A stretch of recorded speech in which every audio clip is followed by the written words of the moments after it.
I knew it was going to be bad the second I saw the venue. The rooftop was stunning, all glass walls and moody skyline lighting, like something out of a luxury design magazine. You could smell money in the air. My boots squeaked a little on the polished floor, my uniform still smelling faintly of smoke and diesel from the evening shift. Carmen had picked this place, picked the time too, knowing I'd come straight from work. My name is Elias Marrow. I'm 37, live in Richmond, Virginia, and until about 20 minutes ago, I thought my marriage was just quietly unraveling. Turns out it's already off the cliff. I spotted Carmen before she saw me, laughing with a group of sharply dressed friends, half-empty glasses in hand. Lawyers, consultants, the usual cocktail of status and polished teeth. She was in a wine-colored dress, her hair curled into soft, expensive waves. When her eyes landed on me, she didn't smile. She lifted her hand in a half-hearted wave and gestured toward the table. "Elias!" she called as I approached. "Glad you could make it. We were taking bets." A few heads turned and chuckled. Someone muttered, "Well, the man of the hour." I nodded to the group, murmuring hello, already reaching for the back of a chair. I didn't know anyone at this table. I'd met some of them before. Carmen worked with a few, but they never remembered my name. They remembered that I didn't belong. Carmen leaned over and touched my sleeve. "Honey, you smell like an actual chimney," she said with a smile, but loud enough that the whole table heard. A couple of them laughed too quickly. "I came straight from the station," I said, setting my gloves in my lap. "That's dedication," one of the women said in a clipped New York accent. "Not many guys can juggle dinner reservations and putting out fires." I gave her a tight smile. Then Carmen tilted her glass and said, "Well, he's great at juggling. That's why I married him. He's basically a house husband with hobbies." The table burst out laughing. I stared at the fork on my napkin, jaw locked. Someone across from me chuckled and said, "Wait, what does that mean?"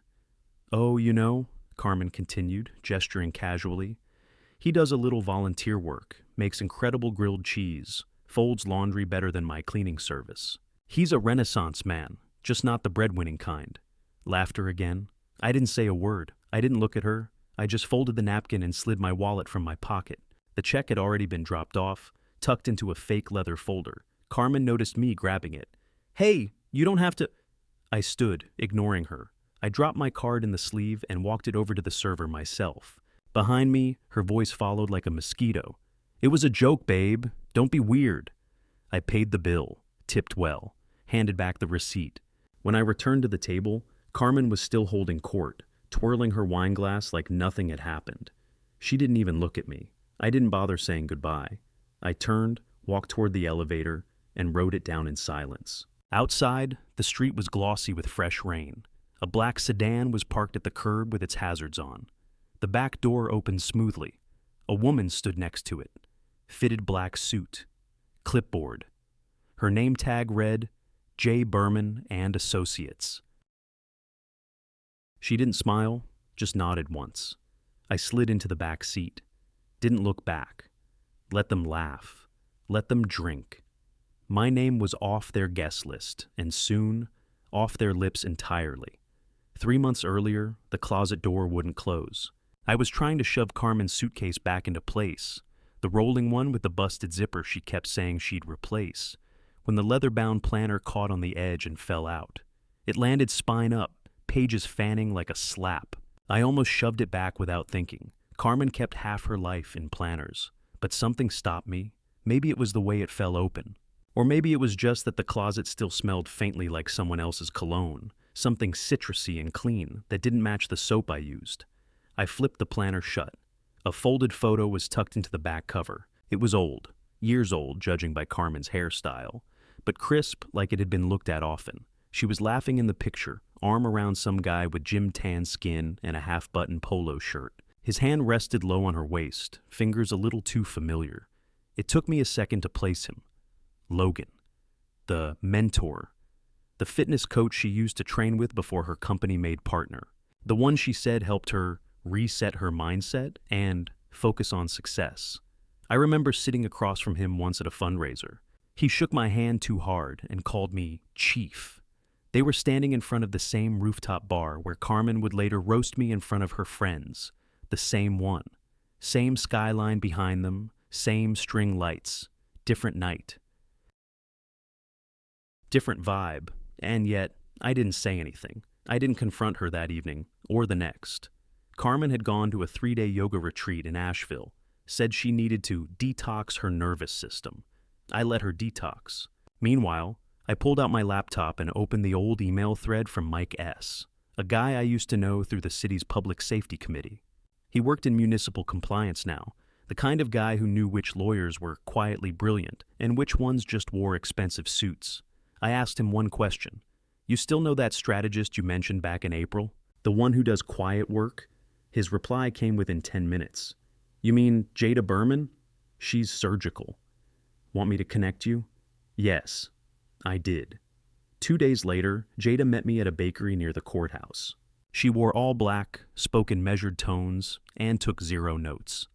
After I laid out what I'd found, not just the photo, but years of weird gaps, receipts that didn't match travel dates, half-truths wrapped in yoga language, she gave a small nod. This isn't uncommon, she said, sliding her coffee aside. The betrayal feels personal, but the exit doesn't have to be. What kind of exit are we talking? I asked. Clean, legal, invisible? You won't need a bullhorn, Elias. You'll just need a backbone. She introduced me to the concept of covert asset preservation, a way to protect your finances, your home, and your future without raising alarms. The goal wasn't revenge. It was control. She called it divorce architecture. That night, I sat at our kitchen table with Carmen's favorite wine glass in front of me, the one with a lipstick stain she never washed off. I logged into our shared bank account and started moving small sums into a separate account under my name only. The next day, I confirmed with Jada that the deed to the house had enough ambiguity to begin a reassignment. Title language was Carmen's blind spot. She always left paperwork to me. Over the next 6 weeks, I untangled the rest: tax filings, insurance riders, real estate liens, and digital passwords. Everything that could be rerouted was. I was calm. Not angry, not frantic, just done. Each move I made felt like stacking bricks, not to trap her, but to build something solid under my feet. By the time Carmen returned from her retreat, glowing and freshly centered, I had already opened 3 new accounts, secured my own line of credit, and updated the name on our daughter's 529 education plan. She kissed my cheek and said, I feel like I'm finally back in alignment. I just smiled. Me too. I hadn't seen Rhea in over a year. She was one of Carmen's brunch regulars, the type who always showed up with a silk scarf, big sunglasses, and stories about the firm that never quite made sense. She'd laughed that night on the rooftop too, I remembered. Not the loudest, but enough that I clocked it. So when her name popped up in my messages, I didn't answer right away. Rhea. Hey Elias, that dinner wasn't okay. If you're free, I'd like to talk. My treat. I stared at it for a while. Then typed, tomorrow, 11:30, Mason's Deli, no suits. Rhea. Deal.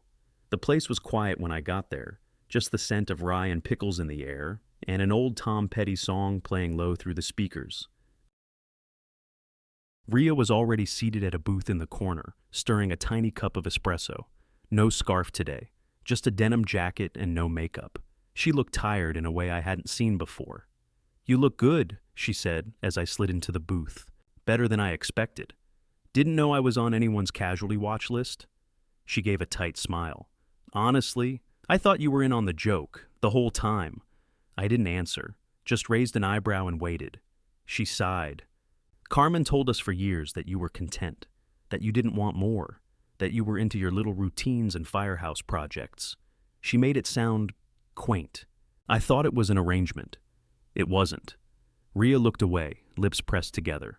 I know that now. She reached into her purse and pulled out her phone, sliding it across the table. Screenshots. Carmen's name at the top of the screen. A scrolling wall of texts. It's not cheating if it's emotionally educational. He doesn't ask questions, which is kind of perfect. If he ever finds out about Logan, I'll just say it was years ago and we were on a break. He's too passive to do anything anyway. I scrolled slowly. My stomach didn't drop. It didn't even twist. I'd already let go. You sure you want me seeing these? I asked. Rhea nodded. I told her to stop a long time ago. I told her the way she talks about you was cruel. She didn't care. She picked up her fork, poked at a slice of lemon cake, then added quietly, I think she stopped seeing you as a person years ago. You were a role. You just outgrew it. We sat in silence for a few minutes. I wanted to ask why she was really here, what made her switch sides, but I didn't. She stayed for dessert. Didn't ask what I was planning, didn't try to justify anything. She just left the screenshots open on my phone, paid the bill with a wrinkled 20, and said, she won't see it coming. I nodded once. She doesn't have to, I said. She told me she had a 7 a.m. session with Logan. Interval drills and some fascia work, whatever that meant. I nodded from behind my coffee mug and told her good luck. She kissed the top of my head and left wearing the new gray hoodie I bought for her last Christmas. That hoodie had been folded in the front seat of Logan's car once, a detail I only noticed after the first time I followed her there, so I followed her again. This time, I was prepared. Parked 3 lots over from the athletic complex in a rented SUV with tinted windows. I had the zoom lens mounted to my phone, a thermos of black coffee, and a direct line of sight to court 6A. Carmen and Logan were already warming up by the time I spotted them. To anyone else, it looked like 2 fit adults starting their day. But I watched the way she leaned into him when she laughed, the way he touched her waist when correcting her form, long fingers staying just a second too long, the way she angled her face toward his when he leaned in close. They weren't sparring, they were rehearsing. After about 30 minutes, they strolled off the court without towels or water bottles, just a casual goodbye to the front desk staff. Instead of heading toward the exit, they veered left, toward the staff-only wing that connected to the back tennis offices and physical therapy annex. I got out of the SUV. Carefully, quietly, I followed on foot. Enough distance not to trigger suspicion, close enough to keep them in view. They disappeared around a corner near the private massage suites. I rounded the opposite side, staying low behind a hedge, and raised the lens. And there they were, standing near a chain-link gate with the facility's logo behind them, clean and clear, no crowd, no movement. Carmen's hands were in Logan's hair, his mouth on hers. The timestamp in the corner of the photo, 7:47 a.m. I took 5 pictures, framed, labeled, duplicated to encrypted storage. Then I walked back to the SUV, put the camera away, and drove home. Our daughter Maya was already awake, hair a mess, blanket draped over her shoulders like a cape. Is Mom still at the gym? She asked. I nodded, ruffling her hair. She'll be home soon. You hungry? She grinned. Can I have pancakes? Course you can. We cooked together. Maya stirred the batter while I made coffee. The house smelled like cinnamon and syrup by the time Carmen walked in around 9:30, flushed and glowing. She dropped her keys into the ceramic bowl and sighed theatrically. Logan's killing me, she groaned. I'm going to be sore for days. I turned from the sink. That good of a workout, huh? She winked. You have no idea. I smiled. Glad you got what you needed. Later that night, after Maya went to bed, I uploaded the photos to a folder on my private drive. Encrypted, password protected, hidden under the label, invoice receipts. Carmen sat across from me on the couch, glass of wine in hand, half watching a documentary. I'm glad you're so understanding, she said, not even looking up.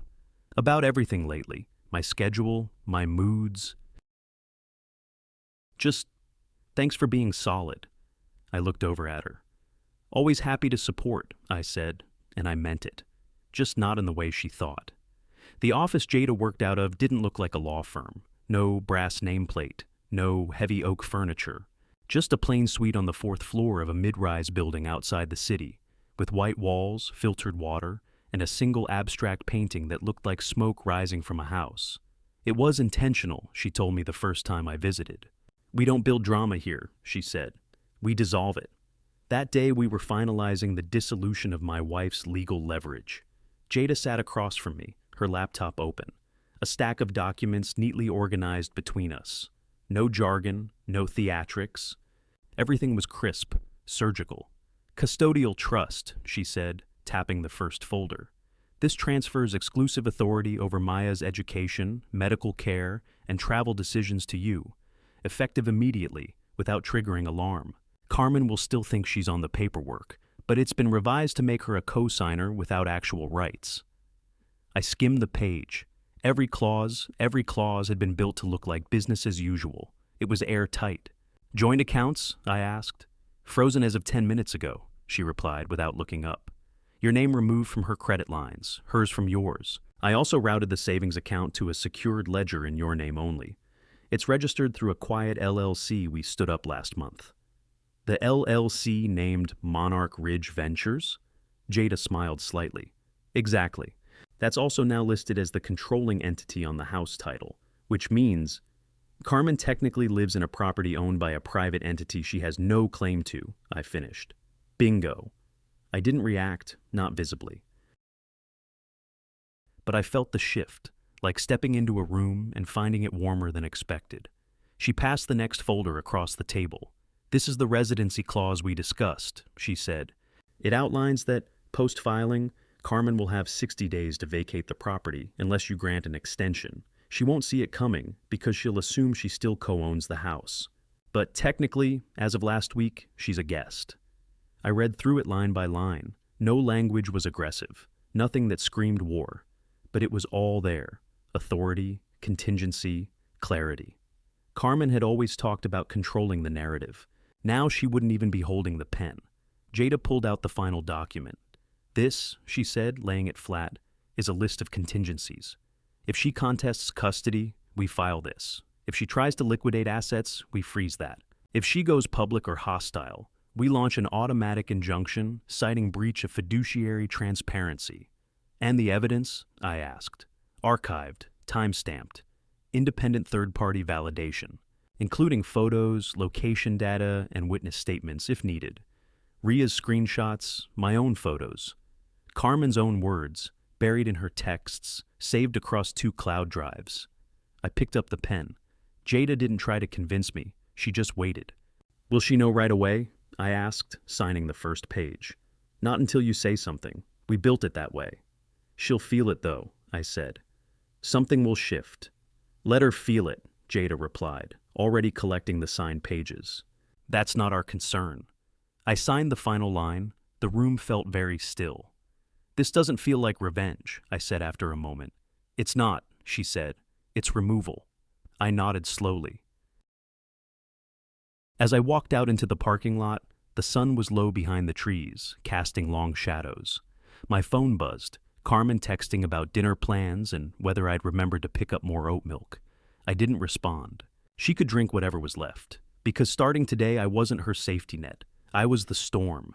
It started at brunch, not a blow-up, not some dramatic reveal, just a tiny shift, a crack in the mirror she'd spent years polishing. Carmen was hosting at Juniper Table, this sleek little place downtown with reclaimed wood and overpriced microgreens.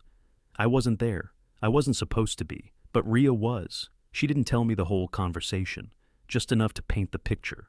They were 3 mimosas in when someone asked, "Hey, what does Elias actually do all day? Like, besides the station stuff?" Carmen laughed, that performative little scoff she used when she wanted to sound humble. "Oh, he's a full-time hobbyist now. You know, firehouse shifts, cooking, random side projects. It works for us." Then Ria, sipping her drink like it was just another Sunday, said, "Weird. He told me about a commercial property deal he's working on. Didn't mention any hobbies." According to her, Carmen blinked just for a second, then smiled too wide. "Oh, that's probably one of his, fix-it ventures. He gets excited about those." "Yeah," Ria said. "He seemed sharp. Honestly, I thought he was in real estate. Kinda surprised." Silence. That kind you feel before it lands. Someone else changed the subject, but the energy had shifted. Later that night, Carmen walked into the laundry room while I was folding towels. She leaned against the doorframe like she was trying to look casual, testing the waters. "You and Ria had lunch?" she asked. I nodded. "Couple weeks ago." She smiled, but it didn't reach her eyes. She mentioned something about a property deal. I kept folding. "Is that why you've been so buttoned up lately?" I shrugged. "Could be." Carmen moved closer. Not angry, not confrontational. More like she was watching a door she didn't remember closing. "You know," she said, smoothing a shirt that didn't need smoothing, "I feel like you've been keeping things from me lately." I looked at her. "Have I?" She hesitated. For once, she didn't have a comeback ready. I don't want us to be weird. We're not weird, I said softly. We're just not pretending anymore. She didn't answer, just turned, walked out, and left the half-folded laundry sitting there. A couple days later, I overheard her on the phone with one of her friends, trying to explain away the Rhea lunch like it meant nothing, but the crack had already spread, and Carmen, for the first time in a long time, couldn't control the story. Because while she was busy building her narrative, I had rewritten mine, in pen.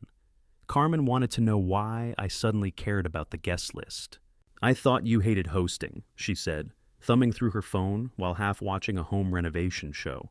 All this effort just to impress people you used to call fork-polishing phonies? I smiled from across the kitchen island. Maybe I've just been inspired lately. She snorted. God help us. I chose the guests carefully, mostly her friends, the ones who came to that rooftop dinner. A few new faces from her office. One couple I knew she was trying to impress for networking reasons. Rhea, of course, got the first invite. The night of the party, Carmen looked the part.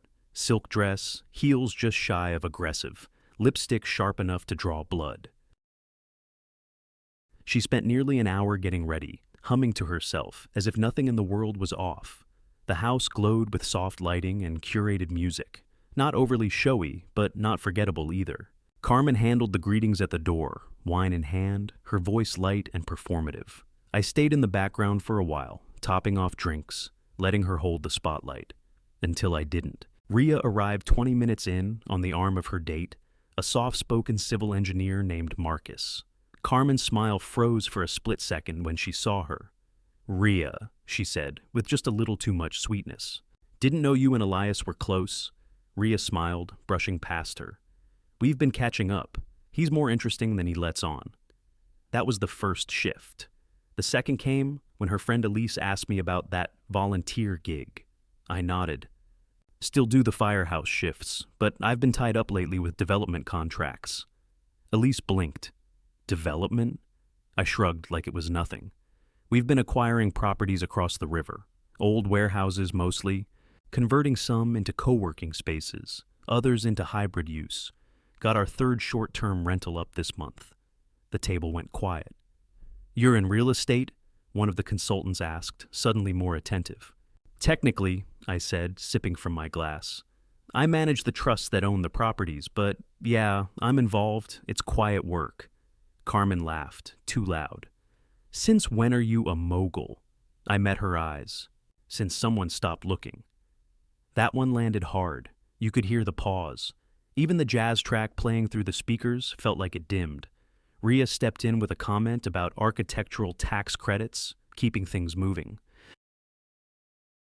But the mood had already changed. By dessert, I was talking with two of Carmen's coworkers about land easements and mid-tier funding models. Carmen, for once, wasn't the center of attention. She floated from one group to another, trying to insert herself, but no one was biting. When she finally sat beside me, her wine untouched, she leaned in and whispered, "What exactly is going on?" I looked at her. "Nothing, Carmen. I'm just letting people see what you never did." She tried to laugh it off, but it didn't land. Not with me, not with anyone. Because that night, in the home she thought she controlled, I took the spotlight she loved so much. Not with noise, but with quiet, undeniable presence. And the woman who once mocked me as a hobbyist house husband now looked like a guest at her own party. She didn't laugh the rest of the evening, and she didn't sleep well either. Carmen thought it was a peace offering. Seriously, she said, holding the envelope I'd slid across the kitchen counter. A weekend spa retreat? I nodded. Figured we could use a reset. Just you and me. No phones, no schedules. She blinked, then smiled, hesitant at first, then full. I mean, yeah, that sounds incredible. It wasn't guilt that made her say yes. It was relief. The weeks after the dinner party had been tense, and Carmen didn't know why. She could feel control slipping, but couldn't name the threat.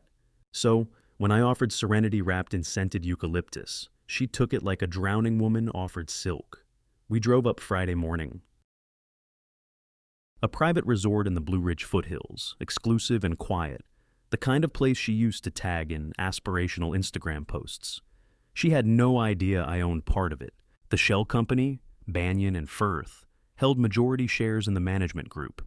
Jada helped structure the buy-in 6 months ago, under a holding name Carmen wouldn't recognize, even if she Googled it. The staff was briefed. Every suite and conversation area had discrete cameras. The room, the spa, the patio, all wired. Nothing obvious, nothing she'd question. Friday afternoon, Carmen relaxed. Deep tissue massage, rose clay facial. She floated through dinner in a silk robe, sipping a citrus spritzer and laughing like we were newlyweds. She touched my hand under the table. I let her. Saturday morning, we walked the wooded trails near the edge of the property. She linked her arm through mine and leaned her head against my shoulder. "I feel like I've missed this version of us," she said softly. "Which version?" I asked.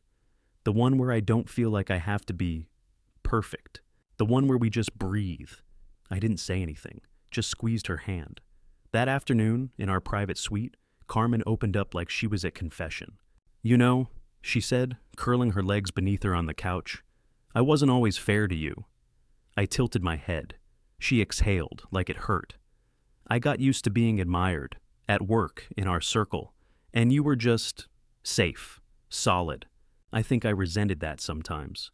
"Because I didn't push back?" I asked. She nodded.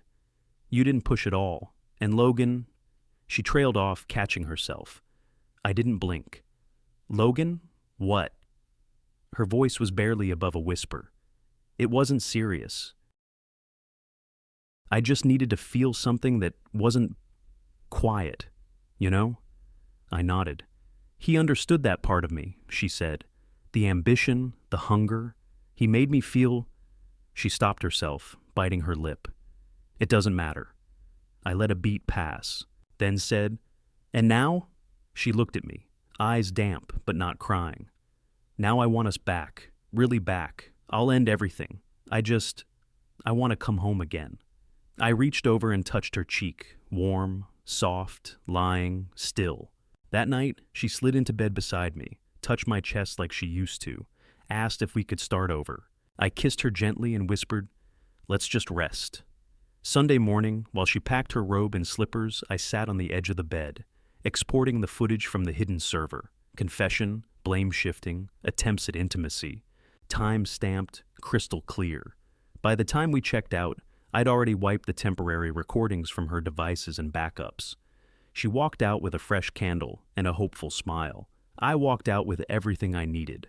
Carmen thought we were healed. She smiled the entire ride to the airport, humming along to a playlist she used to mock. She held my hand through TSA, made small talk in the terminal like nothing had ever broken between us.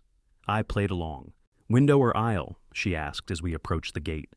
"Doesn't matter," I said. "I'll only need a few minutes." We boarded early, first class. I let her take the window. She sat back, wrapped in a cream cardigan, her nails freshly done in pale mauve. Her legs crossed, the picture of quiet privilege.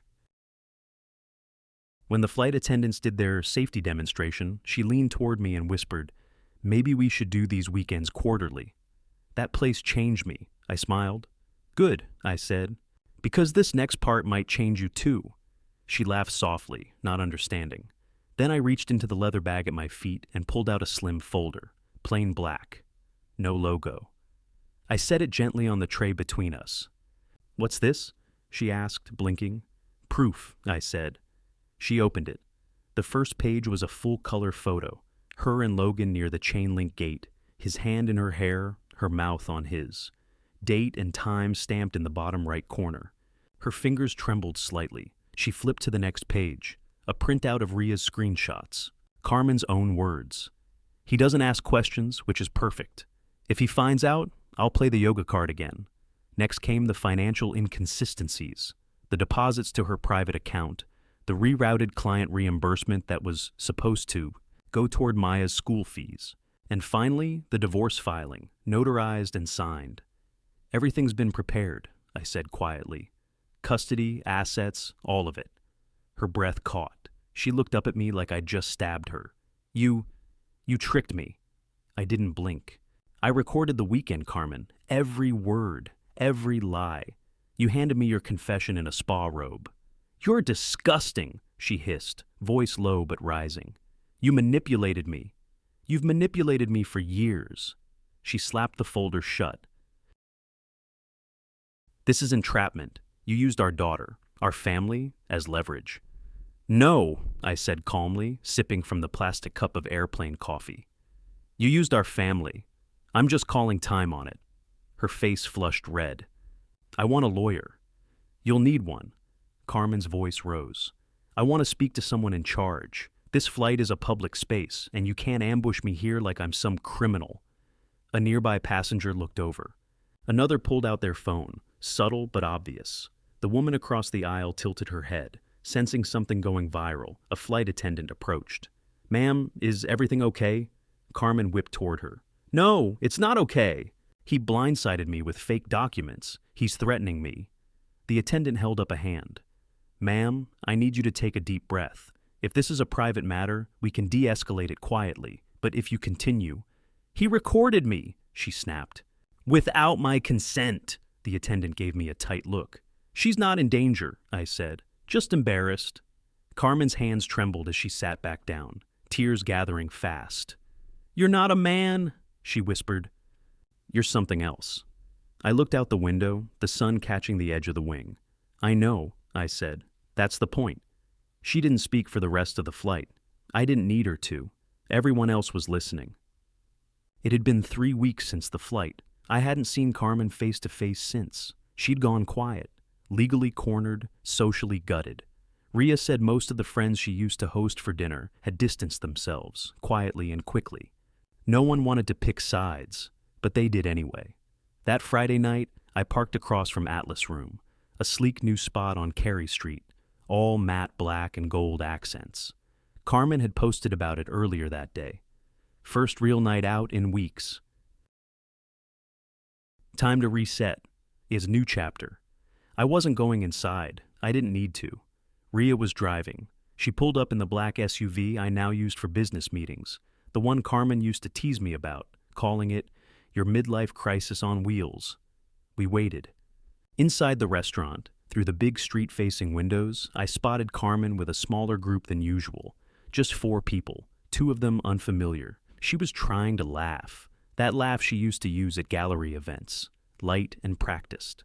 But it didn't reach anyone's eyes. She looked thinner, still polished, still playing the part. When she glanced out the window and saw me standing on the curb, her face froze. I didn't wave. I didn't move. She excused herself in a blur and rushed outside, heels clacking hard against the pavement. You can't just show up here like this, she hissed, pulling the shawl tighter around her. What are you trying to prove? I stared at her. I didn't come in. I just wanted you to see. She glanced toward the SUV, saw Rhea in the driver's seat, then back at me. Her face crumpled, not with tears, with dread. They'll think I'm the villain, she whispered. I tilted my head. You told them I wasn't a real man. Her breath caught. Now they finally believe you. I stepped back, opened the SUV door, and got in without another word. Rhea pulled away slow. We didn't look back. Carmen stood on the sidewalk, arms wrapped around herself, framed in soft amber streetlight, while the clink of glasses and muffled laughter carried out from behind her. She didn't follow. She couldn't. Because this time, the audience was watching her, and she didn't have a script.